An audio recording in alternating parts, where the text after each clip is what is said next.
இன்றைக்கி பார்த்தீங்கன்னா நெல்லுக்கு நாத்தாங்கால் எப்படி செலக்ட் பண்ணுறதுங்க, அதுக்கான ஒரு குவாலிட்டிஸ் இருக்கும்லங்க. அதை என்னென்னு தாங்க பார்க்க போகிறோம். அதுக்கு என்னடா குவாலிட்டிஸ் இருக்க போகுது, அது ஏதோ ஒரு மூலையில் விட்டால் வரப்போகுது அப்படின்னு கேட்பீங்க. அப்படியெல்லாம் இல்லைங்க. இதுக்கு ஊர்பட்ட நுணுக்கமும் இருக்குதுங்க.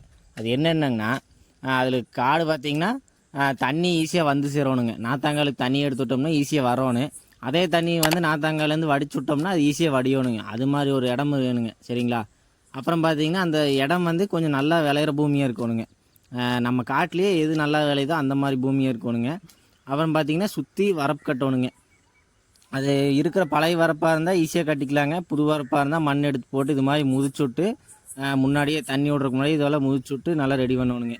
அப்புறம் பார்த்திங்கன்னா தண்ணி விட்டு ஒரு 2-3 நாளைக்கு தண்ணி விட்டு நிறுத்தணுங்க. அப்போ தான் உழவு ஓட்டுறதுக்கு நல்லாயிருக்கும். இது பார்த்திங்கன்னா நாம் இது வரைக்கும் ரெடி பண்ணி வச்சுக்கிறோங்க. தண்ணி விட்டு போனால் இதுக்கப்புறம் என்னென்ன பண்ணுறது அடுத்த வீடியோவில் பார்க்கலாங்க. தொடர்ந்து பார்க்கணுன்னு நம்ம சேனலை சப்ஸ்கிரைப் பண்ணி வச்சுக்கோங்க.